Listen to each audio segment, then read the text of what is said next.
Financial planning जर केली ना तर माझं पर्सनल आयुष्यच संपून जाईल. मी जे फिरायला जातोय किंवा मी ज्या काही छोट्याशा इलेक्ट्रॉनिक वस्तू खरेदी करतोय किंवा मला कार घ्यायची आहे, मला घर घ्यायचंय, या सगळ्या गोष्टी माझा फायनान्शियल ॲडवायझर किंवा फायनान्शियल प्लॅनर मला करायला नाही सांगणार. त्यामुळे फायनान्शियल प्लॅनिंग करण्यापेक्षा आपण SIP चालू करू आणि प्लॅनिंग वगैरे या शब्दापासून थोडंसं लांब राहू. ज्यावेळेस गरज पडेल त्यावेळेस ती SIPची अमाऊंट विड्रॉ करून घेऊ. असा विचार मी करायचो मित्रांनो.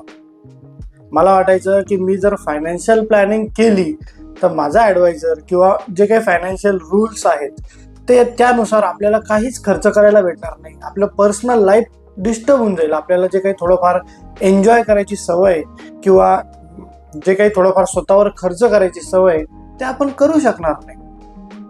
बट ज्यावेळेस मी स्वतः या फील्डमध्ये आलो, ज्यावेळेस या प्रॉपर फायनान्शियल प्लॅनिंगचा अभ्यास केला आणि स्वतःसाठी ॲप्लाय केलं, त्यावेळेस मला काही सिक्रेट्स कळाल्या, काही गुपितं कळाली आणि ते मी आज तुमच्यासोबत शेअर करणार आहे. कसं आहे मित्रांनो, फायनान्शियल प्लॅनिंगचा पायाच हा आहे की तुम्ही जर आनंदी नाही राहू शकले ना तर तुमचा फायनान्शियल प्लॅन हा पूर्णत्वास जाऊ शकत नाही. कारण की जर तुम्ही खूप जास्ती इन्व्हेस्टमेंट केली, तुमच्या लाईफस्टाईलला मॅच न होणारी इन्व्हेस्टमेंट म्हणा, जर तुम्ही एवढी इन्व्हेस्टमेंट केली तर तुम्हाला ॲक्च्युली ती इन्व्हेस्टमेंट शेवटपर्यंत नेता येत नाही, अशी स्टडी झालेली आहे. ज्यावेळेस मी आणि माझी मिसेस आम्ही आमचा फायनान्शियल प्लॅन करायला बसलो त्यावेळेस आम्ही काही गोष्टींचे कॅल्क्युलेशन केले, ते तुम्हाला सांगतो. जर समजा मी 100 रुपये कमवतो तर त्यापैकी 30 रुपये माझं होम लोनसाठी आम्ही बाजूला ठेवले, 20 रुपये आम्ही आमच्या घर खर्चासाठी बाजूला ठेवले, त्याच्या पुढचे 20 रुपये आम्ही आमच्या लाईफस्टाईलसाठी बाजूला ठेवले. उरले किती? 30 रुपये. बरोबर, 70 आत्तापर्यंत खर्च झाले.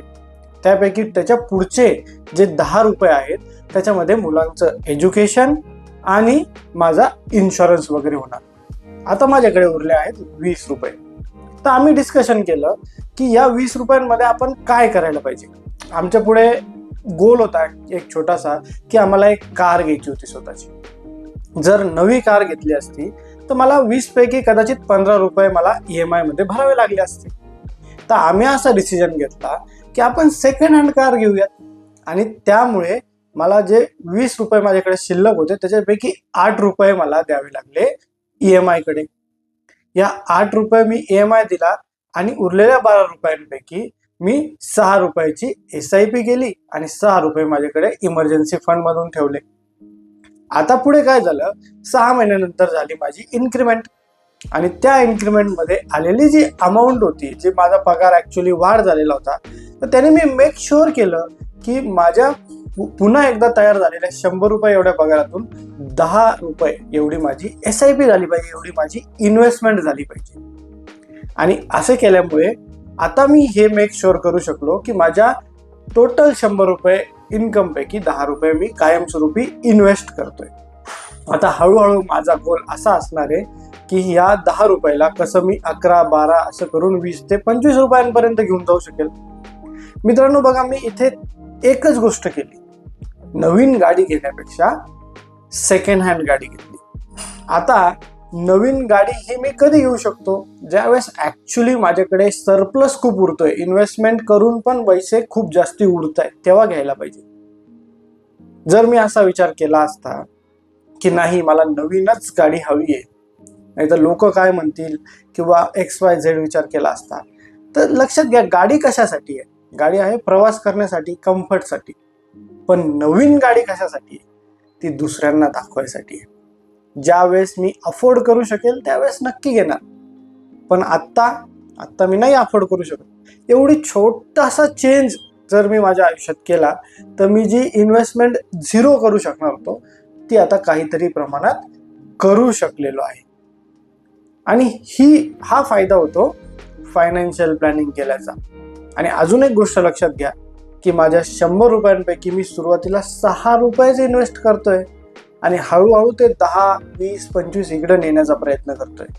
याचा अर्थ मी माझ्या लाईफस्टाईलला किल नाही करत आहे, पण मी माझ्या फ्युचरला सुद्धा किल नाही करत आहे. बऱ्याच वेळा बरेच लोक काय करतात तुमच्या फायनान्शियल प्लॅन नको किंवा तुमच्या आत्ताच्या सुखांसाठी, नवीन गाडी, घराचं फर्निचर वगैरे वगैरे या सुखांसाठी तुम्ही तुमचं फ्युचर किल करतात.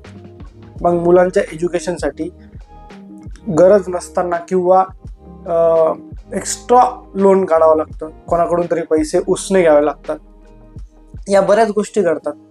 आणि अजून एक गोष्ट म्हणजे रिटायरमेंटसाठी कोणी लोन देत नाही. बाकीच्या सगळ्या गोष्टींसाठी, लग्नासाठी लोन मिळतं, एज्युकेशनसाठी लोन मिळतं, पण रिटायरमेंटसाठी लोन मिळत नाही. ती इन्व्हेस्टमेंट सुद्धा आपण स्वतः केलेली पाहिजे आधीपासून.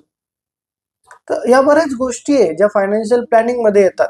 आणि आपण असं कधीच म्हणत नाही, आपल्या सर्व क्लायंट्सना सुद्धा असं कधीच म्हणत नाही की तुम्ही एवढे इन्व्हेस्ट आजच करा. आपण सांगतो की तुमचा हा गोल आहे, हा आरसा आहे, आणि या आरशामध्ये आपल्याला जे काही गोल्स आहे ते आपण लिहिलेले आहेत, ते अचीव्ह करायचे आहेत हळूहळू. ते तुम्ही हळूहळू करणार. ही स्टेप बाय स्टेप प्रोसेस आहे, हे वन टाइम गोष्ट नाही आहे. ही गोष्ट जर तुमच्या लक्षात आली तर फायनान्शियल प्लॅनिंग करणं सोपं जाईल. मी तर एवढ्या वर्षांपासून इन्व्हेस्टमेंट करतो म्हणून आज मला सगळ्या गोष्टींची सवय झाली. पण तुम्ही जर नवीन किंवा इंटरमिजिएट असाल तर तुम्हाला काहीही करून सवय लावायची इन्व्हेस्टमेंटची. एकदा इन्व्हेस्टमेंटची सवय लागली की त्याच्यातून काय निर्माण होणार आहे याबद्दल समजून घ्यायचंय, आणि हळूहळू या गोष्टीमुळे तुम्ही स्वतःहूनच इन्व्हेस्टमेंट वाढवू लागाल आणि तुमचा गोल अचीव्ह होण्यासाठी तुम्हाला मदत होणार. आपण फायनान्शियल प्लॅनिंग म्हणजे एक कठोर लाईन नाही बनवली आहे.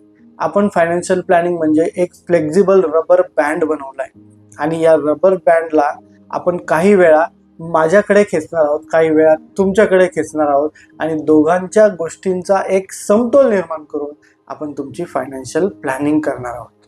ही गोष्ट जर तुम्हाला लक्षात आली असेल, या गोष्टीचे महत्त्व जर तुम्हाला समजले असेल, तर फायनान्शियल प्लॅनिंग आजच केली पाहिजे आणि त्यानुसार इन्व्हेस्टिंगला सुरुवात केली पाहिजे. तुम्हाला जर तुमची स्वतःची फायनान्शियल प्लॅनिंग करून घ्यायची असेल आणि तुम्हाला काही आयडियाज हव्या असतील तर तुम्ही मला संपर्क करू शकता.